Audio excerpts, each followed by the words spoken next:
बांधून आणल्यासारखं माणसाला झालं नाही पाहिजे. एखाद्या ठिकाणी गेल्याच्या नंतर, विशेष ठिकाणी गेल्याच्या नंतर विशेष प्रश्न माणसाचा असावा, कुठलाही प्रश्न माणसाचा नसावा. नारदजींनी सांगितलं, बरं झालं, जिच्या दर्शनाकरता मी आलो अगदी तिचं दर्शन अनायास मला व्हायला लागले. नारदजी वाड्यामध्ये गेले आणि वाड्यामध्ये गेल्याच्या नंतर एका पाळण्यामध्ये सुंदर माझ्या राधाराणीला टाकलेलं होतं. माझ्या नारदजीने त्या राधाराणीला उचललं, आपल्या जवळ घेतलं आणि म्हणायला लागले, राणी, हे भगवान परमात्मा, हे कृष्णा, मला माहितीये तूच आहे, का नाटक करतोय, उघड ना डोळे. भगवान परमात्म्याने जागीच मान हलवली, म्हटले नाही, असं नाही. अरे उघड ना, असं नाही उघडणार. नारदजींच्या लक्षात आलं, म्हटलं हा असा उघडणार नाही, जोपर्यंत देवाचं नाव आपण घेत नाही तोपर्यंत राधाराणी प्रगट होणार नाही. म्हणून त्या ठिकाणी नारदजी म्हणायला लागले, हे कृष्ण मनोहारिणी, हे वृंदावन प्रिये, हे कृष्ण मनोहारिणी, हे वृंदावन प्रिये, हे कृष्ण मनोहारिणी, हे वृंदावन प्रिये. तीनदा जेव्हा म्हटलं त्यावेळेला त्या मुलीने लगेच डोळे उघडले आणि डोळे उघडून हसायला लागली. आणि हसणारी ती मुलगी बघितल्याच्या नंतर महाराजांना एवढा आनंद झाला, ऋषभानू महाराजांना आनंद झाला, त्या ठिकाणी कीर्ती मातेला आनंद झाला. आणि त्या आनंदामध्ये सर्वत्र बरसाण्यामध्ये त्या ठिकाणी माझी कीर्ती माता, माझे वृषभानू महाराज मिठाई वाटायला लागले, आनंद साजरा करायला लागले. आणि त्यानंतर माझ्या राधाराणीचं त्या ठिकाणी नामकरण झालं. आणि नामकरण सोहळ्यामध्ये त्या ठिकाणी माझ्या राधाराणीला असं सांगितलं गेलं की राधाराणी काही साधारण स्त्री नाही. म्हटले, का साधारण स्त्री नाही? म्हटले, आता काही कालांतरानंतर मथुरेमध्ये एक चोर जन्माला येणार आहे. कालांतराने मथुरेमध्ये एक चोर जन्माला येणार आहे. कालांतराने त्याला गोकुळामध्ये आणून सोडतील, त्यानंतर त्याला वृंदावनामध्ये आणून सोडतील. आणि तो एवढा खोडीचा असेल, पण एवढा मनमोहक असेल की त्याला बघितल्याच्या नंतर सगळे जण त्याच्यावरती मोहित होऊन जातील. असा तो कृष्ण, पण त्याला ताकद देणारी ही बनेल. जोपर्यंत राधाराणी त्या कृष्णाला स्पर्श करणार नाही तोपर्यंत त्या कृष्णाचं सुद्धा चालणार नाही. म्हणून बघा तुम्ही, वृंदावनामध्ये ज्या वेळेला भगवान परमात्मा विचरण करायचे ना, आमचे गुरुजी फार सुंदर भाव सांगायचे बघा. आमचे गुरुजी सांगायचे, एखाद्या वेळेला भगवान परमात्मा गोचारण लिले करता गोवर्धनाकडे बरसाण्याकडे जर गेले ना, तर गेल्याच्या नंतर ते इशारे करायचे. मग ते इशारे कसे करायचे? लोकांना न कळावे असे इशारे करायचे. एखाद्या वेळेला भगवान परमात्म्याला गोवर्धनाकडे जायचं असेल ना, तर देवानी काय करायचं, हळूच आपल्या जवळचं फूल घ्यायचं आणि आपल्या डाव्या कानाला लावायचं. राधाराणीला समजायचं की आज भगवान परमात्मा गोवर्धनाच्या दिशेने जाणार आहे. हळूच एखादं फुल घ्यायचं ना आपल्या उजव्या कानाला लावायचं. राधाराणीला कळायचं की आज भगवान परमात्मा बरसाण्याकडे जाणार आहेत. असे इशारे भगवान परमात्मा करायचे, आहे की नाही? तुम्ही इंद्रजी महाराजांचं फार सुंदर भजन ऐकलं असेल बघा, आहे की नाही? करके इशारो भुलाए गई रे, आहे की नाही? ऐकलं का? तर थोडस काय व्हायला लागलं, आवाज यायला नाही लागला, आहे की नाही? त्याच्यामुळं फार सुंदर भजन आहे बघा. आणि आता आपणही एका भजनाचा आनंद घेऊया. सगळ्यांनी आपल्या आपल्या जागेवरती उठायचंय, 2 मिनिट भजनाचा आनंद घ्यायचा आहे आणि पूर्ववत कथेला सुरुवात करूया. राधे राधे जपा करो, कृष्ण नाम प्रिया करो, राधे राधे जपा करो, कृष्ण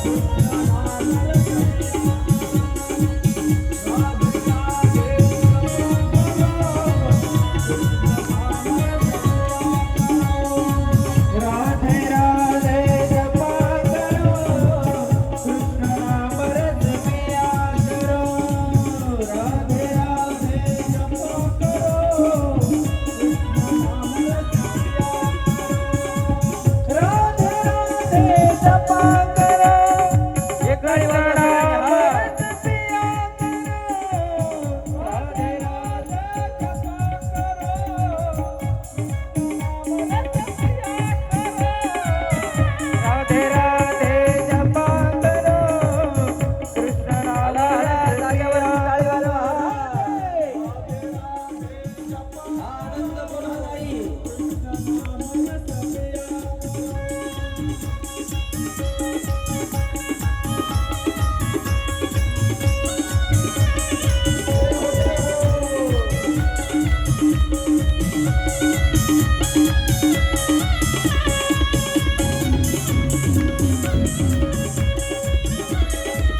श्रीमद भागवत कथेमध्ये त्या ठिकाणी राजा परीक्षिताने शुकदेवांना प्रश्न केला की महाराज, या जन्मामध्ये आल्याच्या नंतर सुखाची प्राप्ती त्या कृष्ण जन्माने होते, त्या कृष्णाच्या लीलेने होते, त्या कृष्ण कथेने होते, तर आम्हालाही त्या भगवान परमात्म्याचं थोडंसं चरित्र सांगणार का? त्या चंद्रवंशांचं वर्णन आम्हाला सांगणार का? त्यावेळेला शुकदेवांनी सांगितलं, हो सांगतो ना. म्हटले काय? ज्या वेळेला पृथ्वी तप्त होते त्यावेळेला भगवान परमात्म्याला अवतार घ्यावा लागतो, म्हणून भगवान परमात्म्याने अवतार घेण्याचं निश्चित घेतलं. घ्यायचा कुठं? तर कंसाचं सुद्धा मर्दन करायचं म्हणून वसुदेव देवकीच्या उदरामध्ये अवतार घेतला. अवतार घेतल्याच्या नंतर यशोदामय्याच्या घरी गेले. नंदबाबाला फार आनंद झाला. गोकुळामध्ये 4 वर्ष राहिले, वृंदावनामध्ये राहिले. वृंदावनामध्ये राहिल्याच्या नंतर वृंदावन सोडून मथुरेला गेले. मथुरा सोडून सुद्धा त्या ठिकाणी द्वारकेला गेले आणि वयाच्या 124व्या वर्षी भगवान परमात्मा निज नामाला गेले. झाली भगवान परमात्म्याची कथा. आता गेले तरी चालतात घरी. राजा परीक्षिताने प्रश्न केला, महाराज अहो, तुमच्या तोंडून ज्याची कथा ऐकायची ज्या करता आम्ही बसलोय आणि तुम्ही म्हणता झाली त्या कृष्णाची कथा.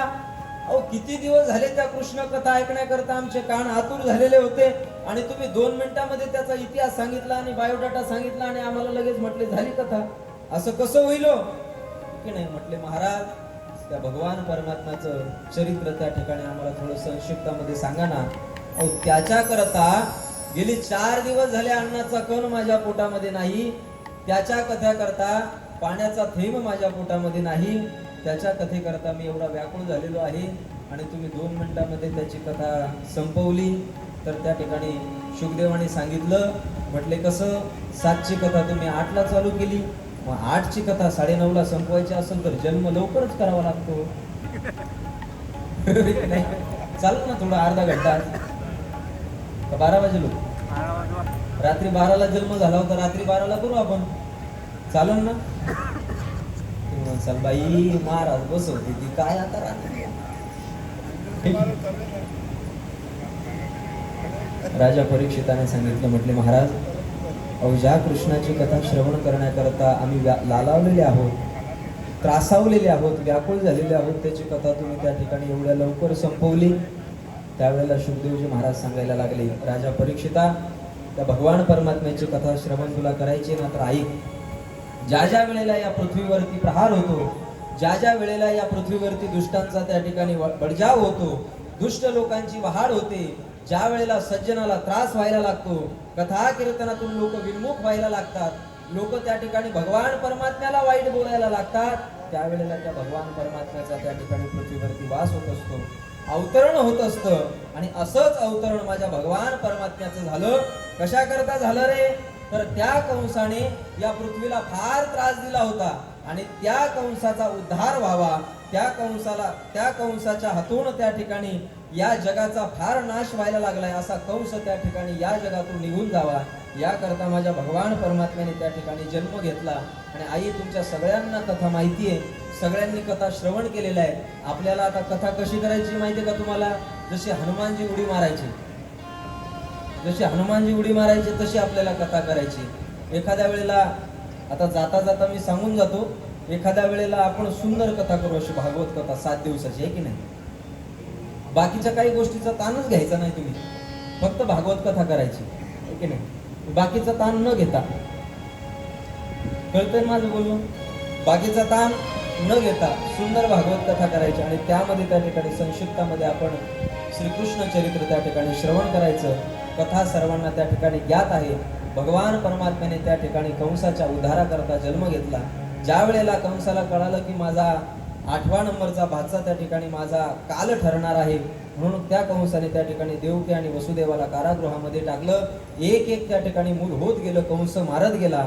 8व्या नंबरचा त्या ठिकाणी भगवान परमात्मा जन्माला आला. जन्माला आल्याच्या नंतर भगवान परमात्म्याने कंसाला सांगितलं, देवकीला सांगितलं, वसुदेवाला सांगितलं की हे वसुदेव बाबा, अहो जर तुम्ही मला या कंसाच्या वाड्यामध्ये ठेवसाल तर मला हा कंस जिवंत सोडणार नाही. मग काय करायचं? तर नंदाच्या घराला मज नेई. गोकुळाला म्हटले मला इथं ठेवू नका, इथं ठेवल्याच्या नंतर नक्की हा कंस, दुष्ट कंस मला मारल्याशिवाय राहणार नाही. मग मला कुठं घेऊन जा? तर त्या ठिकाणी गोकुळामध्ये नंद बाबा आणि यशोदामय्या त्या ठिकाणी आहेत, त्यांच्या जवळ मला घेऊन जा. पण वसुदेवाने प्रश्न विचारला, अरे बाळा, अरे तू एवढं छोटंसं बाळ, आमच्या हातामध्ये त्या ठिकाणी बेडे आहेत, एवढे त्या ठिकाणी दरवाजे लावलेले आहेत, कसं तुला त्या ठिकाणी घेऊन जायचं? देवाने सांगितलं तुम्ही चिंता करू नका, त्याची सगळी योजना मी करून आलेलो आहे, त्याची चिंता तुम्ही करायची नाही. भगवान परमात्म्याने आशीर्वाद दिला. आशीर्वाद दिल्याच्या नंतर हातातल्या बेड्या तुटल्या, जेलचे दरवाजे त्या ठिकाणी सुटले आणि वसुदेवाने एका टोपलीमध्ये भगवान परमात्म्याला घेऊन गोकुळाच्या दिशेने वसुदेवजी निघाले. निघाल्याच्या नंतर मधामध्ये त्या ठिकाणी जमुना मातेचा डोह भरलेला होता. पलीकडे त्या ठिकाणी कसं जाणार म्हणून वसुदेवजी चिंताग्रस्त त्या तिथावरती बसले आणि तटाच्या पलीकडे गोकुळामध्ये नंद बाबा त्या ठिकाणी व्याकुळ अवस्थेमध्ये होते. आज माझ्या यशोदामयाला बाळ होणार होतं आणि त्या बाळाच्या चिंतेमध्ये माझे नंदबाबा त्या ठिकाणी व्याकुळ होते. अभी तो भयो नहीं आगे क्या पता होगा, अभी तो भयो नहीं आगे क्या पता होगा, अशी चिंता करायला लागले आणि त्या चिंतनामध्ये यमुनाजीच्या किनाऱ्यावरती विचरण करायला लागले. चिंतेमध्ये असणारे वसुदेव बाबा, नंद बाबा दोघही जण जमुनाजीच्या किनाऱ्यावरती उभे होते. शेवटी नंद बाबांना त्या ठिकाणी मातेने आवाज दिला आणि सांगितलं की तुमच्या बाळाला येण्याची वेळ जवळ आलेली आहे. नंद बाबा वाड्याकडे धावत गेले. धावत गेल्याच्या नंतर यशोदा मैया आपल्या शयन कक्षामध्ये झोपलेली होती आणि यशोदा मैयाने त्या ठिकाणी एका पुत्रीला जन्म दिला. पण अजून नंद बाबाने त्या पुत्रीला बघितलेलं नव्हतं.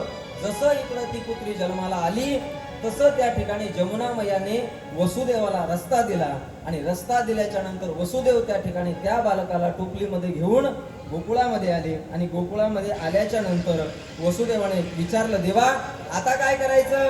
सांगितलं, चिंता करू नका, मी सगळ्यांना मोहित करून ठेवलेलं आहे. मग त्या यशोदाच्या जवळ त्या ठिकाणी एक मुलगी झोपलेली आहे, बाळ प्रगट झालेला आहे, त्या बाळाला तुमच्या टोपलीमध्ये ठेवा आणि मला त्या यशोदा मैयाच्या कुशीजवळ त्या ठिकाणी ठेवा.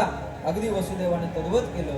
आपल्या जवळ असणारं ते बाळ, आपल्या जवळ असणारा मुलगा त्या यशोदा मैयाजवळ ठेवला आणि यशोदा मैयाची मुलगी आपल्या टोपलीमध्ये घेऊन त्या ठिकाणी वसुदेव पुन्हा मथुरेच्या दिशेने निघाले.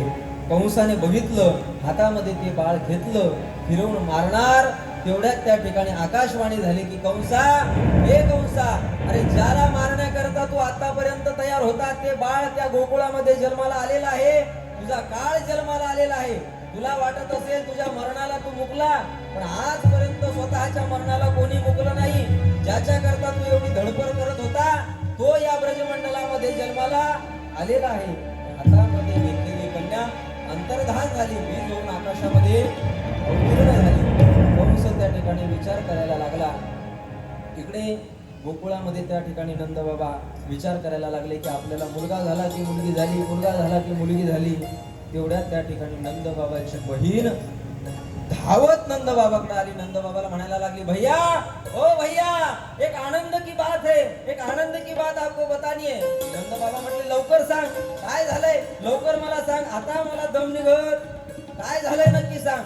ती म्हटले, असं नाही सांगणार, आहे की नाही, असं नाही सांगणार, मग तुला काहीतरी द्यावं लागेल. अरे काय पाहिजे तुला सांग, तू जे मागल ते देतो, माझी सगळी संपत्ती तुझ्या नावावर देतो. तुझी संपत्ती मला नको, आहे की नाही. नणंद भाऊजेचंच नातं असतं ना, आहे की नाही. नणंद कोण असती, नवऱ्याची बहीण नणंद असते. या दोघींचं आपसामध्ये फार प्रेम असतं, आहे की नाही. नणंद भाऊजेचं एवढं प्रेम असतं की सख्या दोन्ही बहिणीचं प्रेम नाही एवढं नणंद भाऊजेचं असतं. माझं चुकतंय का काही, मग तुम्ही हसता का बरं. तुम्ही हसले की मला वाटतं माझं चुकलं काहीतरी. बरोबर बोलतोय ना मी.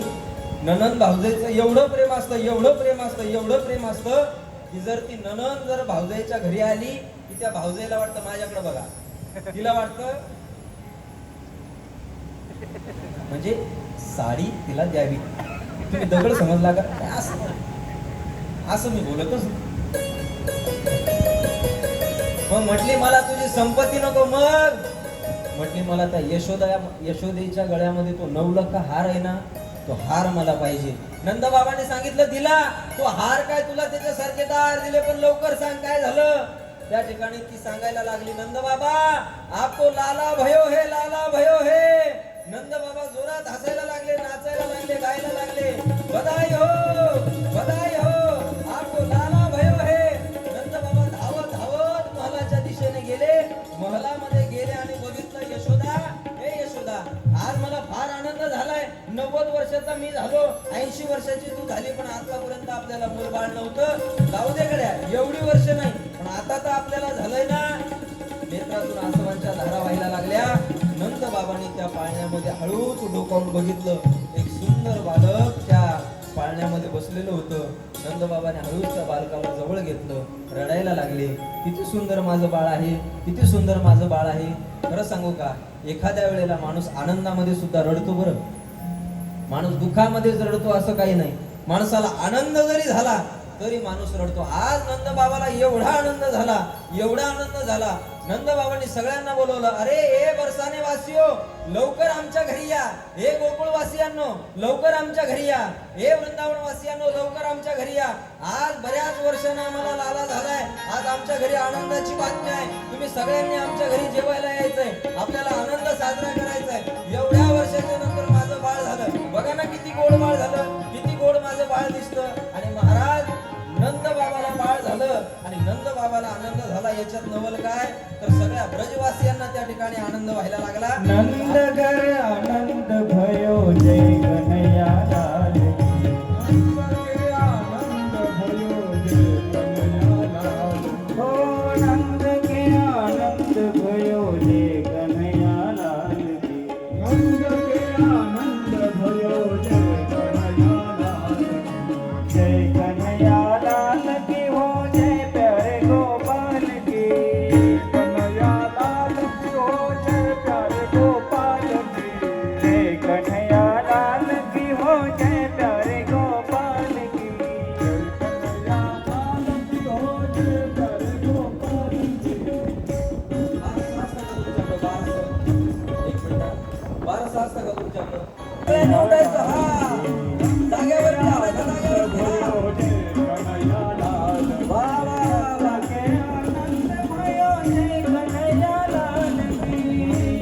जाग्यावर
टाळी हा. एक.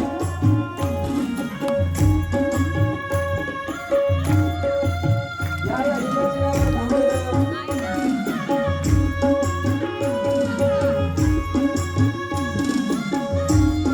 मागचा मातावर जाग्यावरती टाळी वाजवायची हा.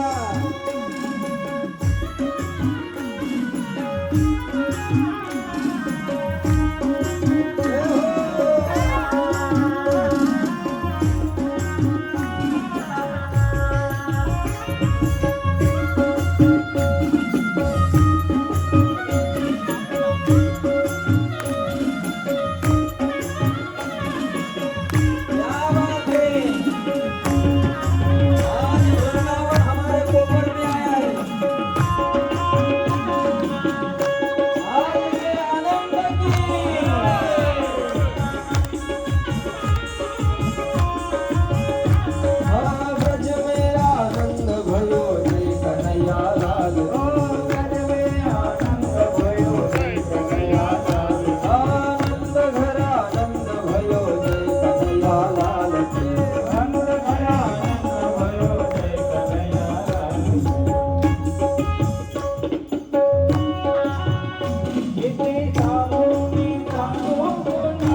उभे राहू नका, जागावरती राहा.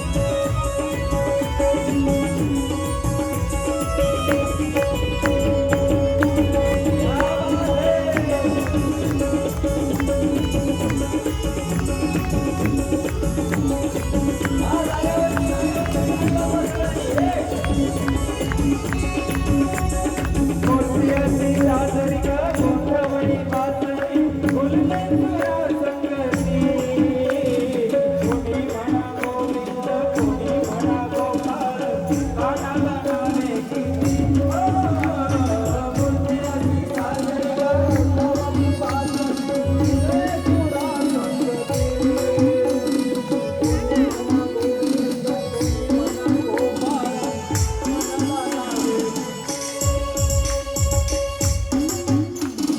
ऐका ना, आता उभे कोणी म्हणा गोविंद जागावरती हाला, जागावरती हाला.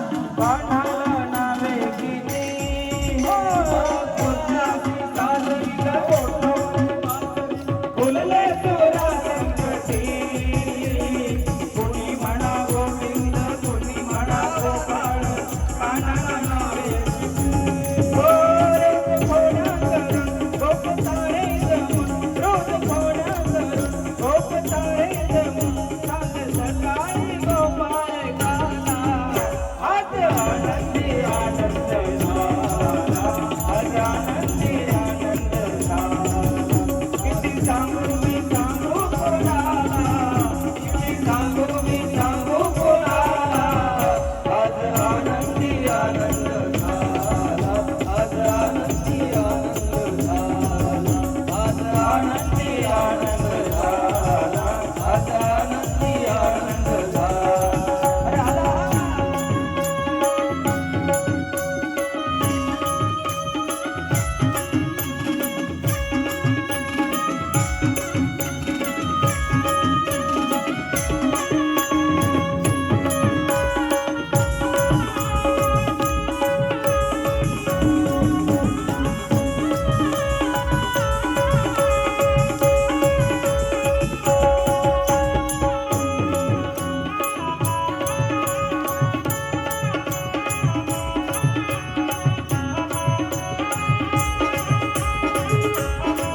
एक हाला.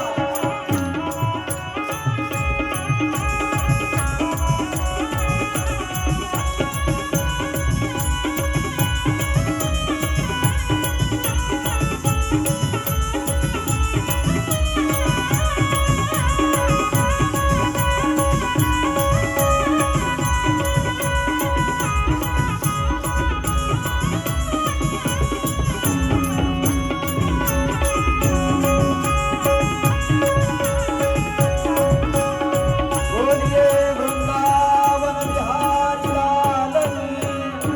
हात वर असले पाहिजे सगळ्यांचे. वृंदावन बिहारी लाल की. आता तुमचा खालचा आवाज आला पाहिजे बरं का सगळ्यांचा. आज के आनंद की